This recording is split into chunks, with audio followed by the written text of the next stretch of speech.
Imagine an art installation composed of 400 casts of vulvas, a sea of white plaster labias that stretch across an entire wall. An installation that's intended to be provocative and beautiful, but also with the intention of celebrating genital diversity and as a powerful antidote to genital anxiety. Today, I am talking with the artist behind the Great Wall of Vulva. I'm Dr. Lauren Streicher, a gynecologist, best-selling author, and a nationally recognized women's health expert. If women are given good information, they'll make good choices. And I'm here to give you the inside information. It's not new for an artist to depict the naked body. Walk through any art museum and there's no shortage of butts, breasts, and depending on the era, genitalia peeking out from behind a fig leaf. But 400 vulvas cast directly from human models, regular people who've chosen to assume a position usually reserved for the gynecologist. I don't know about you, but I have questions, lots of questions, which is why I'm delighted to have Jamie McCartney as my guest today. Jamie McCartney is a multi-award winning professional artist based in the UK, working largely in sculpture and experimental photography. His work is seen all over the world, and Jamie is frequently called upon to discuss the power of art as a tool for social change. Welcome, Jamie. What a great intro. I didn't know I was so interesting. You are actually very interesting. And I do have a lot of questions, starting with the obvious one. What prompted you to start casting vulvas? Curiosity, I think, is the honest answer. And it all started just with partners, messing about.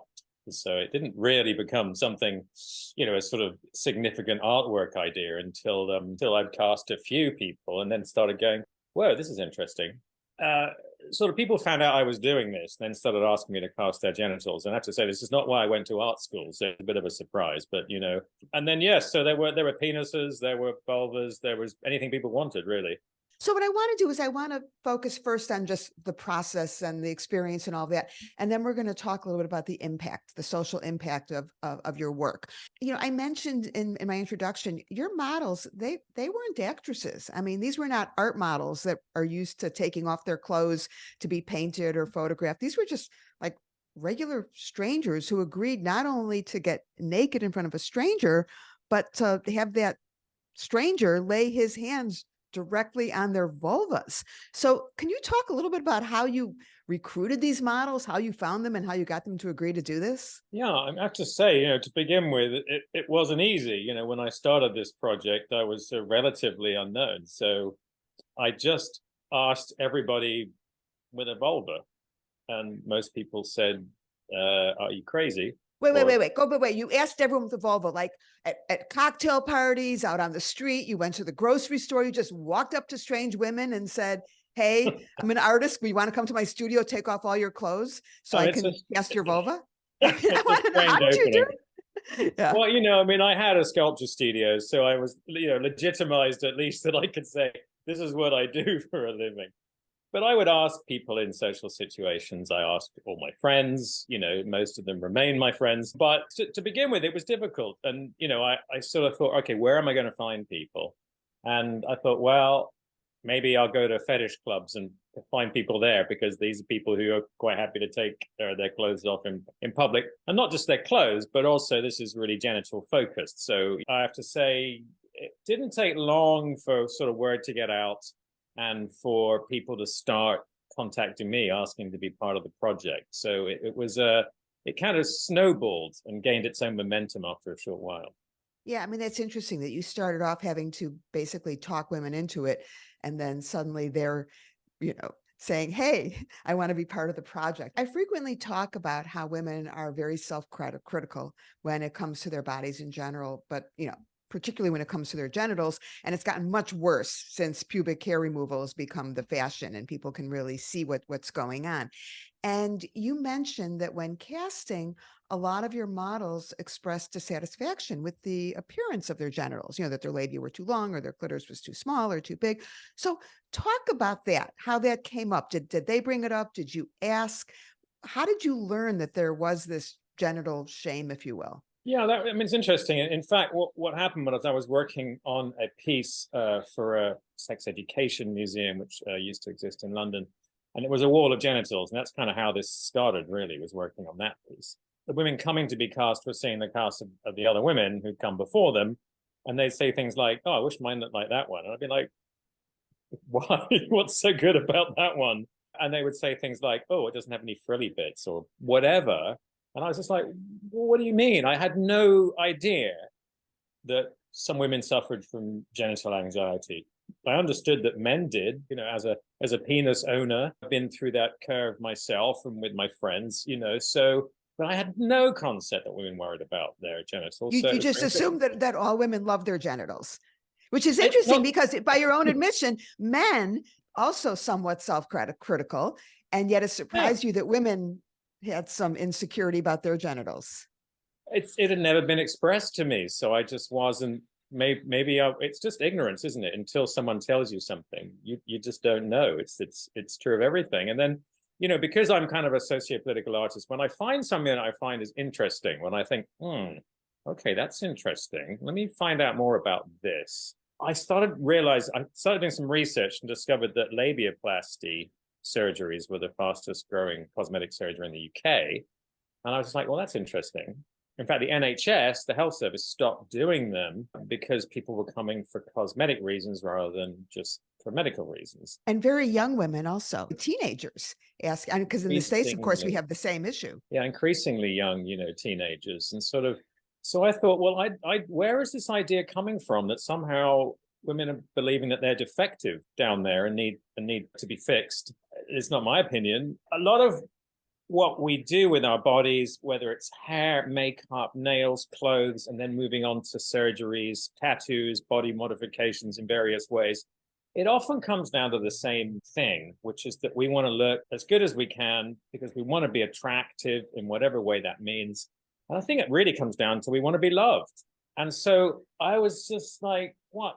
You're going to see a surgeon because you want to be loved, and like that just doesn't make sense to me. It's like it doesn't make any difference to me what your genitals look like. It doesn't affect the way that I'm attracted to a person. So I was confused and I wanted to drill into it, and that's kind of how this started. A few years ago, I did a survey of men, and it was called Biggest Bedroom Deal Breakers, and it was multiple choice. And one of the questions I asked was, do you think that your partner's labia are too long? And the choices were, yes, I think they're too long. No, I think they're just right. The third choice was labia, what's a labia? And the fourth choice was, I don't care, I'm just happy to be invited to the party.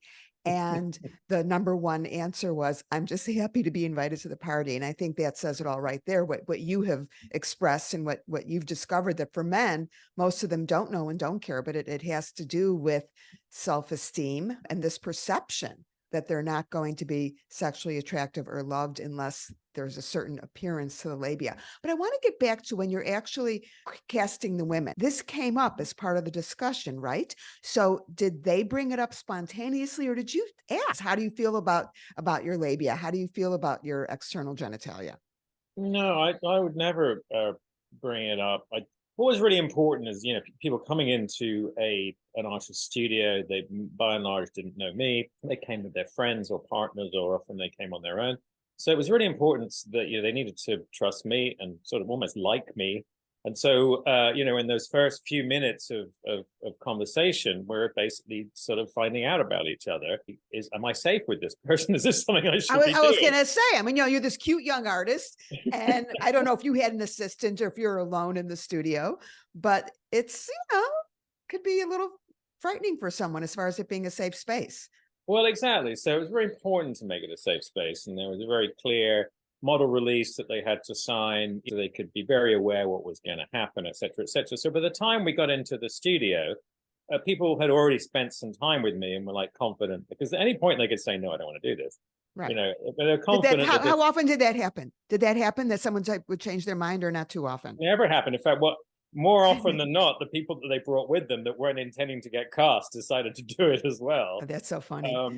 One person took about half an hour to open her legs. She had like leg locks. She was so welcome anxious. to my life as gynecologists. We certainly experience this. A lot of that is not just the situation, but people who've had past history of trauma. So these women would come in and you would have this discussion and you would cast, but yet a number of them did express dissatisfaction with the appearance of their genitals, right? It was very important that I never said anything or made any kind of comments, because one comment out of place could lead to a lifetime of anxiety. if they wanted to broach the subject, and occasionally people would sort of preempt it, like saying, "Oh, I'm so huge down there," or whatever it was. Kind of, I think, wanting reassurance and wanting a response. By and large, everyone who thought they had massive labia had either average or smaller than average labia, in my experience. And I would sort of say, well, from what I've seen, you do appear to be right in the middle of what's normal. And because there were hundreds of casts or whatever, how many I did already, I'd sort of pull back a curtain and go, look, this is what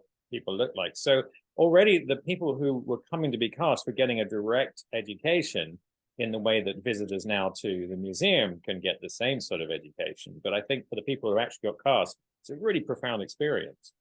And do you think that some women appeared to be cast because they were feeling anxiety about their genitalia? I do believe that a lot of it was a way of getting over anxiety about their genitals. I mean, number one, I kind of intuited that sometimes. Sometimes they said that to me.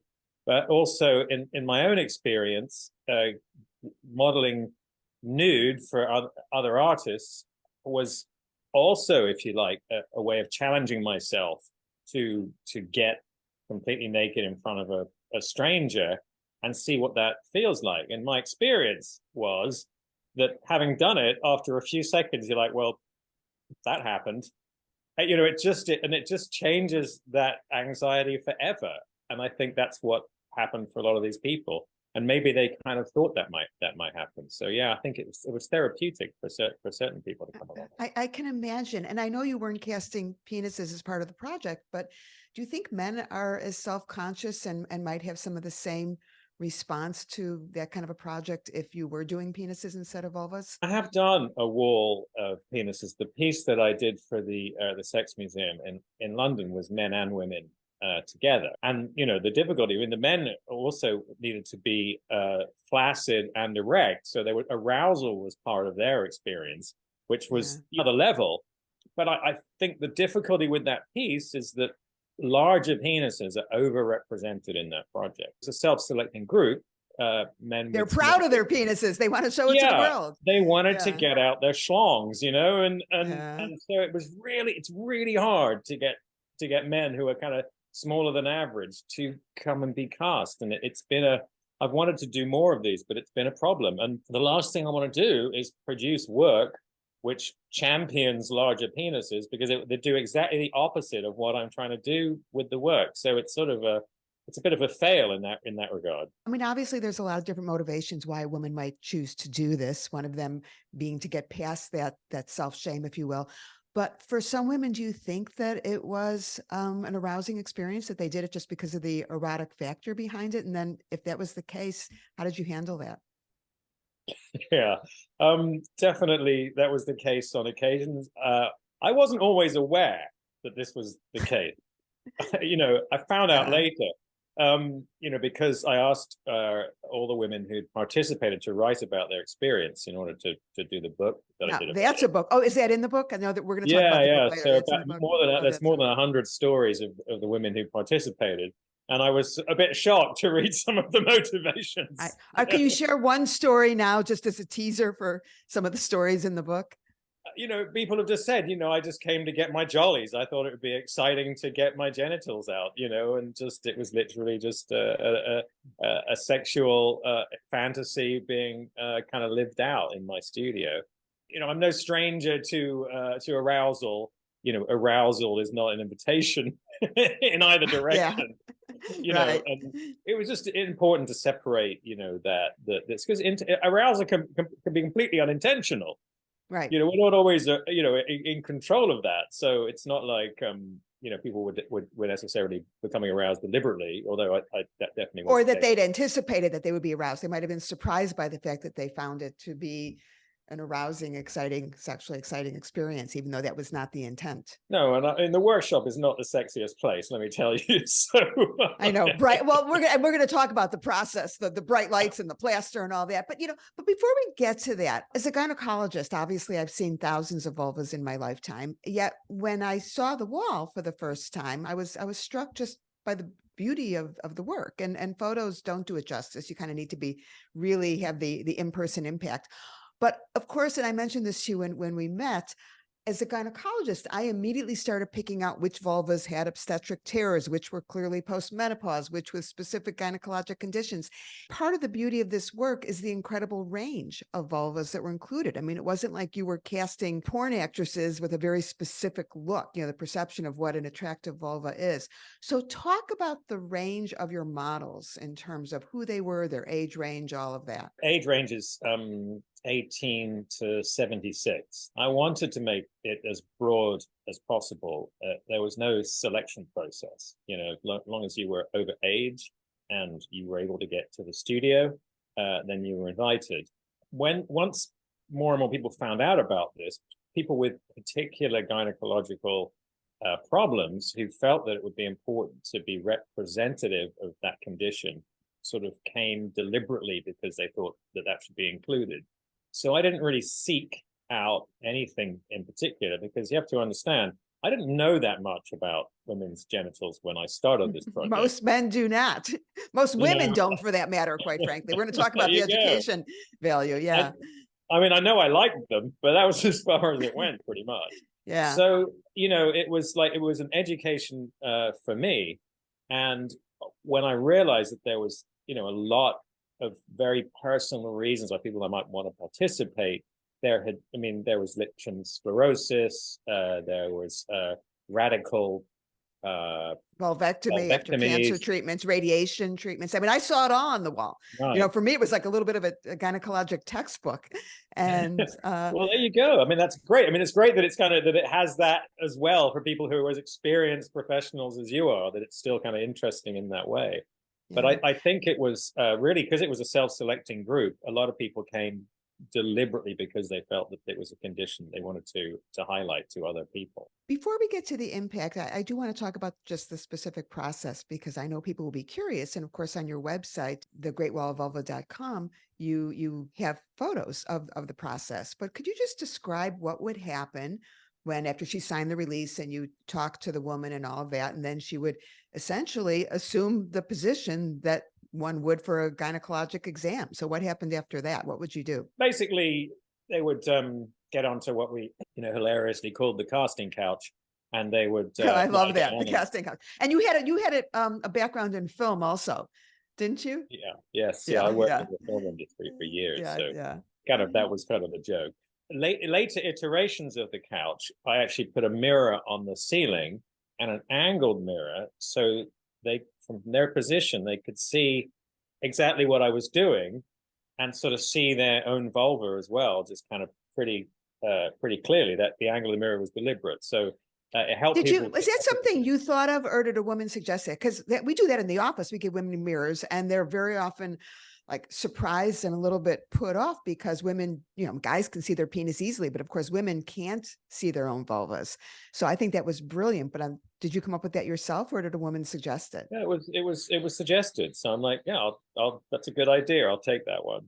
So no, I can't claim credit for everything, much as I'd like to. So people would come and they basically assume the sort of frog position. If they were able, you have to realize I was dealing with people with lots of different abilities. Someone like one of the older people needed help getting up onto the couch and certainly couldn't really open her legs very wide.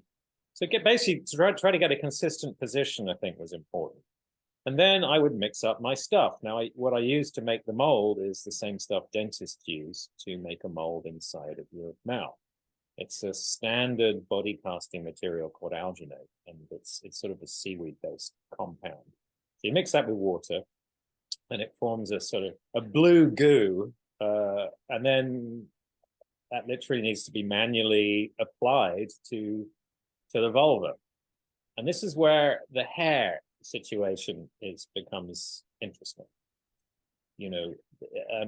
People have commented that, hey, there's no hair visible on. Yeah, I noticed that. I commented that when I saw it. It's like, where'd the hair go?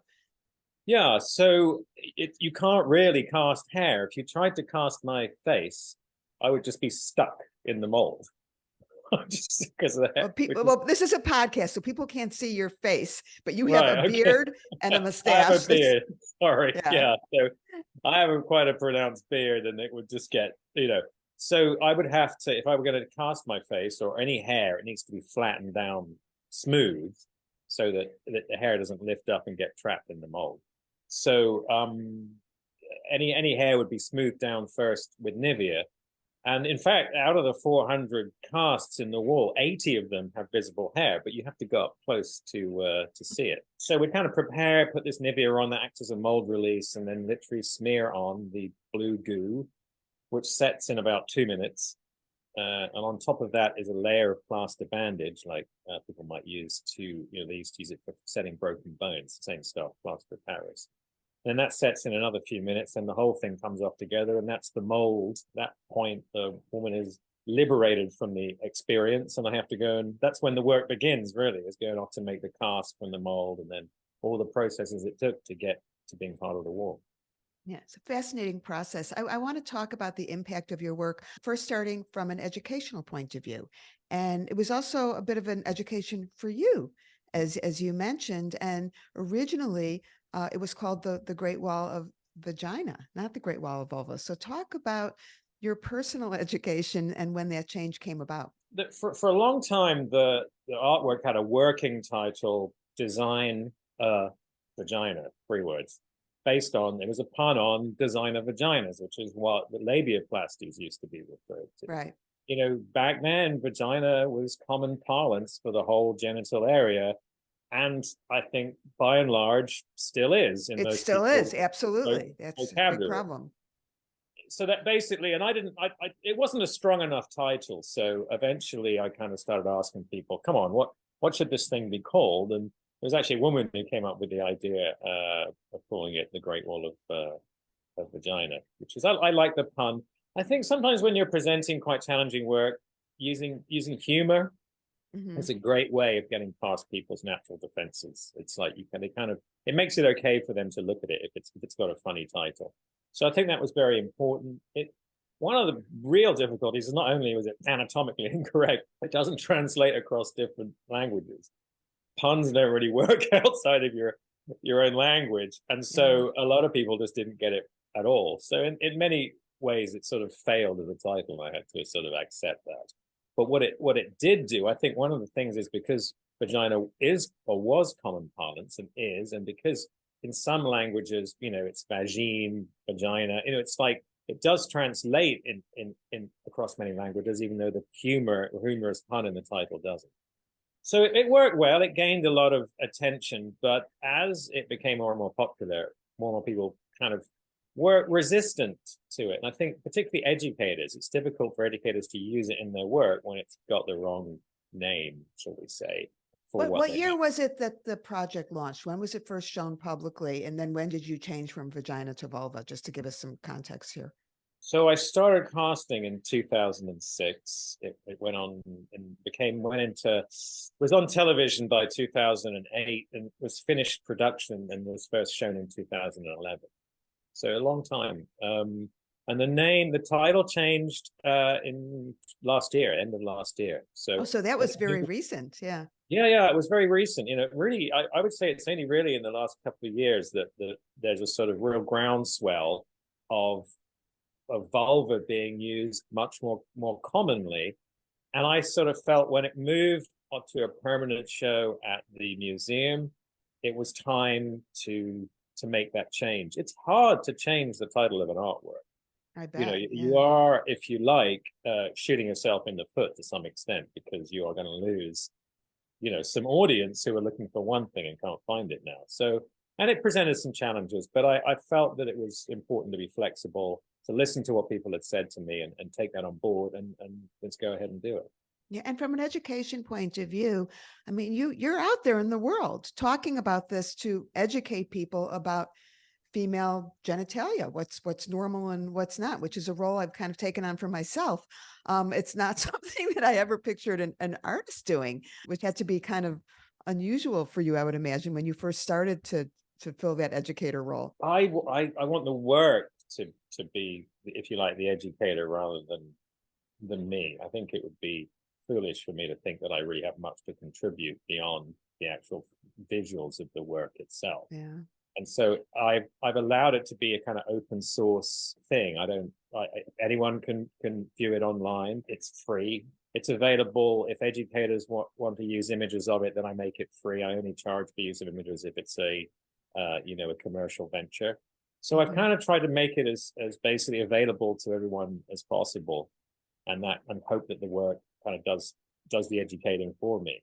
I mean, like I say, I mean, socio-political work is kind of a big thing that I do, and a lot of that is about educating. Or is it just about me stating my opinions and hoping someone will listen? I mean, that is one of the problems. But that's what artists do. Is well, that's exactly. what makes you an artist, as opposed to being just an educator. And on your website, I think one of the quotes you had on there, which I liked, was about, if something is written, people can stop reading it. One of the power of visual art is you can't unsee something. If someone looks at it, that's going to have an impact. You can't make it necessarily go away, that vision. And I think that is one of the very powerful things about art in general, not just your work. I'd like to talk also, when we talk about the positive impact your work has had, also just in terms of individual self-esteem, if you will. In terms, you mentioned that there are women who felt self-conscious about their genitalia, but I have the impression that from a socio-political point of view, that your work has had a real impact in terms of women feeling more positive about what's normal in terms of genitalia. It's interesting, isn't it? It's like, to some extent, to even want to know what's normal or what other women look like, you have to have already had a reason to be curious. It's not, I think, and a lot of people that I speak to said, no, it's never crossed my mind. They've not had a reason to be curious. So it tends to be the people who have some kind of anxiety, that are doing the Google searches, that are looking for what's normal down there or whatever, who are going to come across the work. But you mentioned that there were women that were cast because they were planning on having surgery. They were planning on having a labiaplasty, and that the experience actually changed their mind. I mean, that's pretty powerful when you think in terms of the impact. Is that something that came up often, or was it just an occasional thing? I mean, obviously, I wouldn't know how many people might, but I know particularly of a few people who came to get cast. Well, I guess what I'm actually saying is what I'm asking isn't so much did they change their mind about having surgery, but did women walk out feeling better about their external genitalia, feeling better about their labia? Oh yeah, 100%. Because I get the emails, if I'm at my exhibition, I get the thanks, and the tears. It's a really powerful thing just to put a show on. I mean, it's been shown quite a few times now, and I've always been present for long periods of that. And to see people come in and leave in tears shows that this is a really profound experience for a lot of people. But you're talking about people who are modeling, or people who went and saw the work, or both? Who went and saw the work. Who went and saw the work. Yeah. And the people that modeled, I mean, they certainly were telling me what a profound experience, because if they stuck around and waited for me to finish the cast, or if I sent them a photograph of the cast, they were often astonished because it wasn't what they were expecting to see. And I bet that was reflected in the stories that people wrote after. I'm really curious to get the book and read those stories. All right. So we've been talking about the positive reactions, the positive impact, but I have to imagine that there's been some bumps in the road here, that you had some negative reactions, or maybe censorship, some pushback, not just about the work itself, but I mean, face it, you're a guy. So were there women who objected to the fact that the artist behind this work was not a vulva owner? It's interesting. I think that when I started the project, the term the male gaze, if you like, was not really popular, shall we say. The sort of idea that there was something negative about men being involved in this kind of work. So I didn't have any concept that I was doing something that would upset people. Down the pipe, and if you like, as the work has become more popular, it started to draw fire from certain people, or certain sectors of people, who felt that this wasn't my area, and that maybe I should stay in my lane. And I get comments on my social media saying I like this until I found out a dude did it, and I'm just like, for me, I just find that ridiculous. I get it, but I also think that we have to be a bit bigger than that. It's like, it's about the work. And it's like, I mean, I would But get it could you, if they, can you ever separate the work from the artist? I mean, I remember years ago when I was first introduced to modern art, and my father, who was a big lover of art, and we went to the art museum every week as a kid, and he always looked at the great masters, right? And the first time someone showed him a picture, but it was, basically a blank canvas with a dot in the middle of it.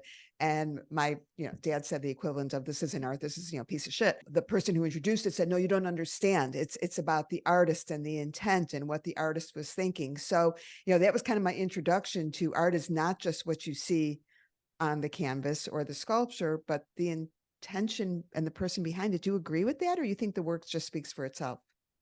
I think it's never one or the other. I think it's a sliding scale. I mean, this work is deliberately working to be education. And I think, when you consider that I'm only one person and there was 400 other people involved, I feel like in some ways I'm just a facilitator of this project, and the originator. But in fact, it was the 400 women volunteers who endorsed the work with their bodies, who are the real sort of creators of this work. Yeah. And so in that regard, I think really this has been made by 400 women. And I think that is something that people don't tend to consider when they're getting, Yeah, I love that. That makes such good sense, that it's really, you facilitated them expressing themselves. Yeah, I had the idea, but it was a collaborative work. I couldn't have done it without them. That's true. That would have been difficult. Were you ever censored or picketed or anything like that? I'm banned from Japan, apparently. Wow. How did that happen? So back in 2013, when the work was on show in a museum in Italy, a Japanese gallery owner got in touch and said that they wanted to show it next. And that sounded fun. I've always wanted to go to Japan. I was very excited. The next thing I know is like the Tokyo police have branded the work obscene and have threatened us with arrest. And you would be threatened with arrest if you showed this. And so we can't do the show. And getting arrested in Japan is a pretty serious thing. Sort of culturally, if you've been arrested, you're basically guilty. Otherwise, it's saying that the police are rubbish. So you're going to be found guilty if you're arrested most of the time. So nobody wanted to take the risk, basically. Whereas, over here, we're like, I got arrested as an agitator, but it doesn't really do you much harm, So, but yeah, so it's a real shame. So apparently, and I have actually recently, 10 years later, would try to revisit the concept of showing it in Japan, and still nobody's willing. In fact, some people said that even more conservative than it was. That doesn't surprise me. A quote on your website states, "Our society would benefit from a more enlightened attitude towards our sexual bodies, and artists have a critical voice in that conversation. Viva la vulvolution." So talk about that. Those are your words, and what you've done is different from other artists before you, because other artists have depicted female nudes. So what's different about your work? That phrase, a picture is worth 1,000 words. Visual arts have another way of shining a lens onto a particular subject. You're looking at it through the lens of that particular artist, and it's a very fast way of gaining information, visual information. So and also visual artists and artists tend to work a little bit outside of sort of traditional areas where you have to have professional oversight, or you have funding bodies that you need to satisfy with your research, etc., etc. We don't have that, so we got no political pull or influence. That means that we can speak in a very different and direct way, whereas other educators might have more difficulties in that way. So that's why I think visual arts have a significant role to play in just about anything socio-political, really. The work itself is able to present itself. And just the fact that you've been banned from a country, I think says it all right there. You sell do-it-yourself kits, which on your website, which of course is a great gift for the woman who has everything. I'm kind of curious, do you sell a lot of them? And are these kits usually bought by women for themselves or by their partners? Do you know anything about the women that are ordering these kits? I don't know a lot. People occasionally write to me, or they write in the comments, this is a gift for my partner, or but I would say that it's a pretty even split between men and women that buy them. We sell them all over the world. I think, one of the biggest places we sell them to is the USA. We just get a lot of orders from there. And where do people display them? I mean, do they put it in their living room wall? What do they do with it once they cast their vulva? Or people that buy reproductions of your work, do you know? Where do they put it? I know sometimes I have a page on the website where you can upload images of your own cast. You can upload photos of your own vulva. So basically I've tried, before with the Great Wall of Vulva, when I was making it, you had to be able to come to me. Now anyone can participate. And if you can take a mold of your own vulva and cast it, then you can just put it up on the website yourself. So that kind of opens it up, makes it more fun. So people do participate in that. So I find out kind of, they say kind of what they were doing with it.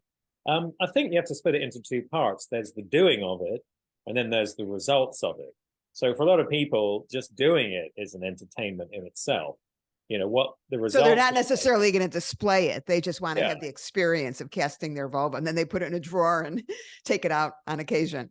Yeah, I think it just could be some sort of a romantic, erotic play for couples. Sometimes I think if people are molding themselves because they're curious and they want to see. I mean, a photograph doesn't really tell you what a cast does, but whether people are really making ornaments to put up in their houses, I don't think many of these things are actually go on public display. If they do get kept, they go in a drawer and get brought out at parties or whatever. You sell other wall-related items on your site, jigsaw puzzles and mugs and posters and coloring books and individual reproductions of parts of the wall. And sometimes, I feel a little turned off by the commercialization of art. I'm not going to walk around with a Van Gogh umbrella necessarily, but I have to say, in this case, I'm kind of pleased that you've normalized this celebration of vulvar variability and made it so accessible.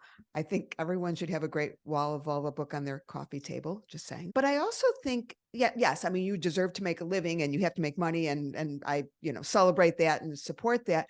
But I think it's also important to point out that unlike a lot of other artists, your work is completely self-funded. You're not getting grants from art institutions and government to do your vulva art. That's right. Yeah, the self-funding model is insane. I mean, it's not a great business move, but I don't think that it would have got made if I'd waited around to try to attract people to an idea, funders to an idea that actually was very off the wall. I did seek funding from one organization.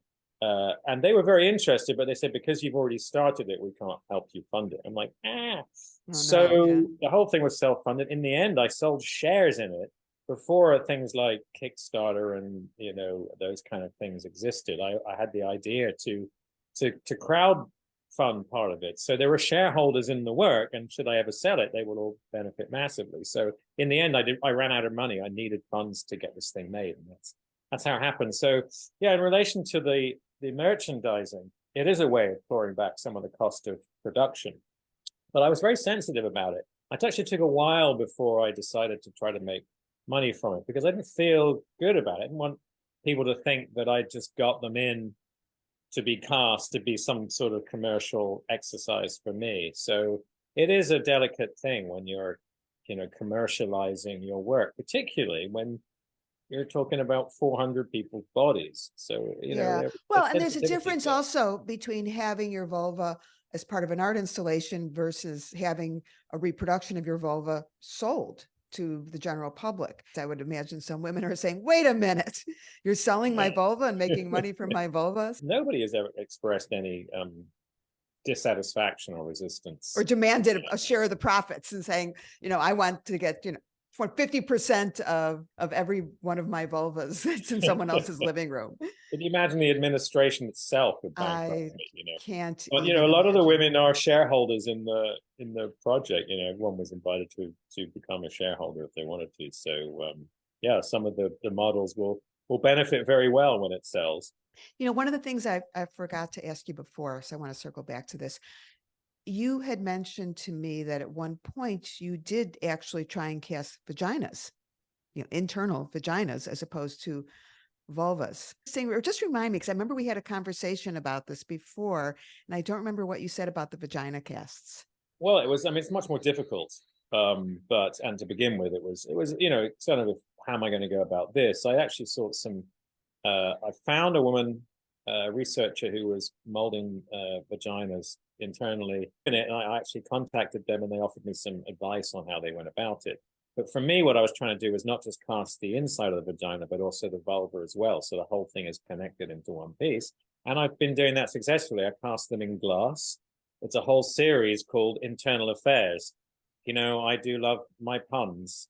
And yeah, you can see them. You can see them on my personal website. I don't think they're on the Great Wall of Vulva No, website. we'll put all that in the program notes because I actually did not know that you had another website with your other works, which brings me to my next question. What's next? What's next for Jamie McCartney as far as projects and this very creative mind of yours? Where are you going? So that's, it's interesting. And one of the things about doing what I do, and a lot of the projects I work on are very long outcome projects. So some of them can take years, if not decades. So there's always lots of things that are next.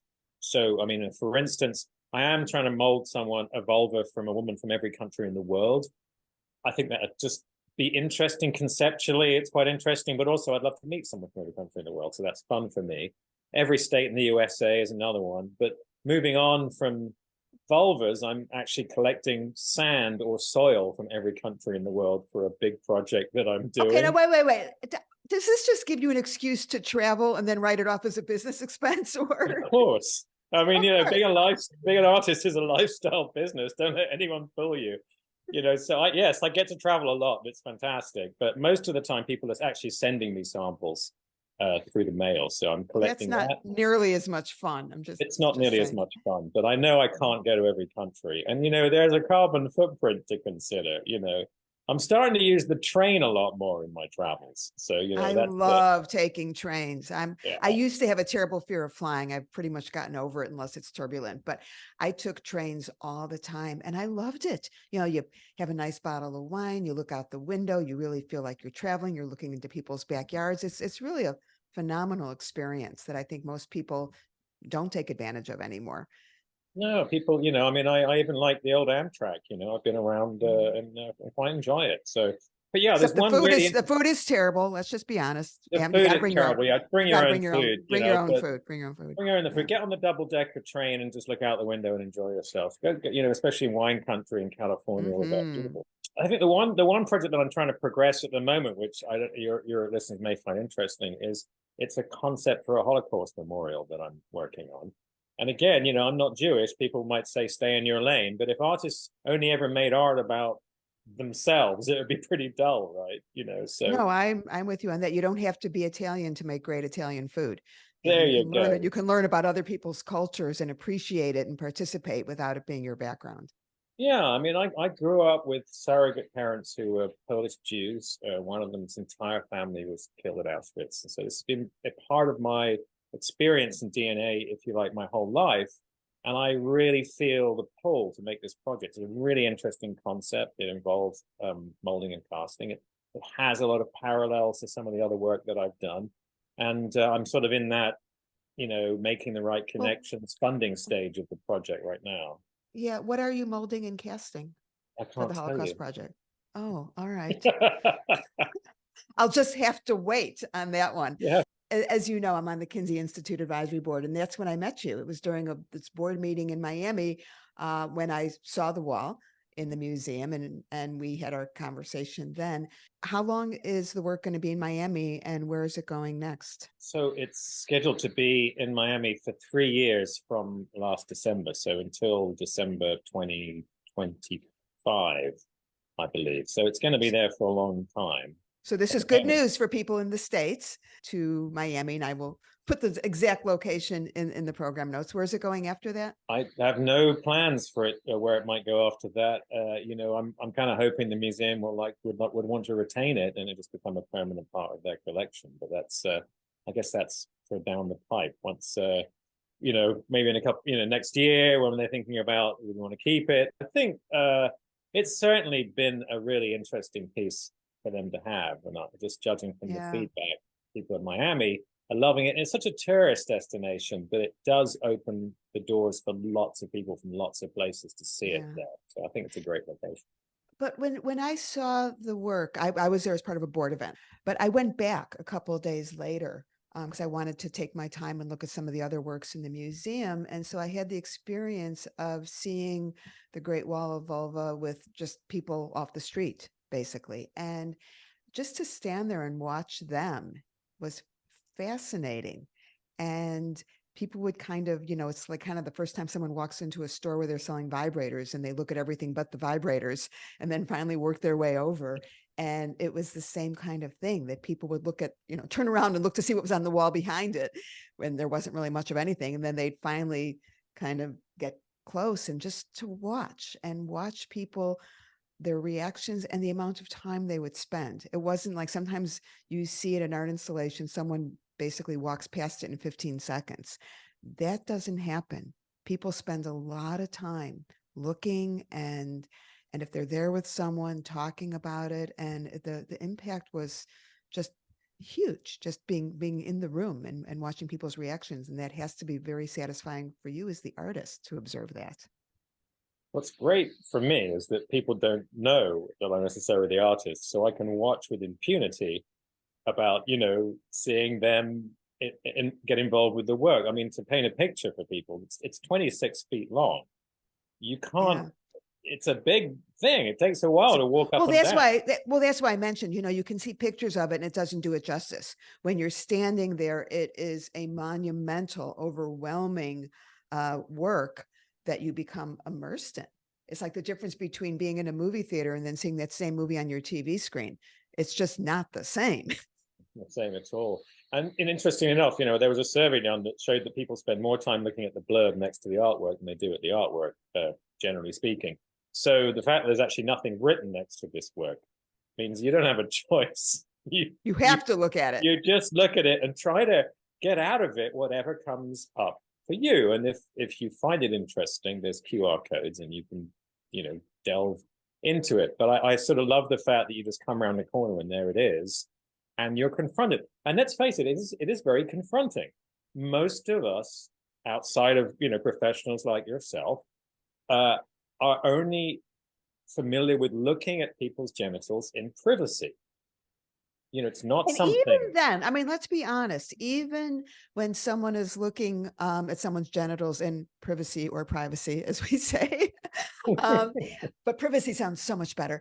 Very often it's dark and no one is really doing an inspection. And in fact, many people, their only way of knowing what female genitalia look like is to look at diagrams, at cartoons, essentially, which it's not the same at all. So for many, many people, men and women, this is really the first time that they've had a very upfront look of what genitalia looks like and what it really looks like, in actual human beings. And that's the beauty of it, is that you do have this enormous variety, which is, and as a gynecologist, when I asked you what you say to someone when they say, oh, I think my labia are too long or this or that. Well, certainly when I'm teaching medical students, I tell them that the two most important words to say when you're doing an examination of the woman's vulva is normal and healthy. I basically, as I'm looking, and I say, everything here is normal and healthy, and people need to hear that. And you have said that loudly and clearly, which is an enormous, not only sociopolitical statement, but a huge service to women. So I thank you for that. Anything else you'd like to say before we sign off here? Yeah, I have to say, the work has been transformative for me. I didn't know what I didn't know until I started the work. And I think that's what's really important about it, is that none of us do. And so by going through this experience myself, I created a resource of information which everyone else in the world who has access to the internet or can go there can now also go through that same experience of discovering what they don't know. And even what you think you know probably isn't what you know about vulvas, because most people have and never will see 400 next to each other for comparison. You are correct on that. If you are not a gynecologist, most people will not have the opportunity to see 400 next to each other. Well, thank you so much for spending this time. And I will put all this information in the program notes. And I encourage everyone not only to go to the website, but if you're in Miami, it is absolutely worth the trip to go and see this in person. And thank you.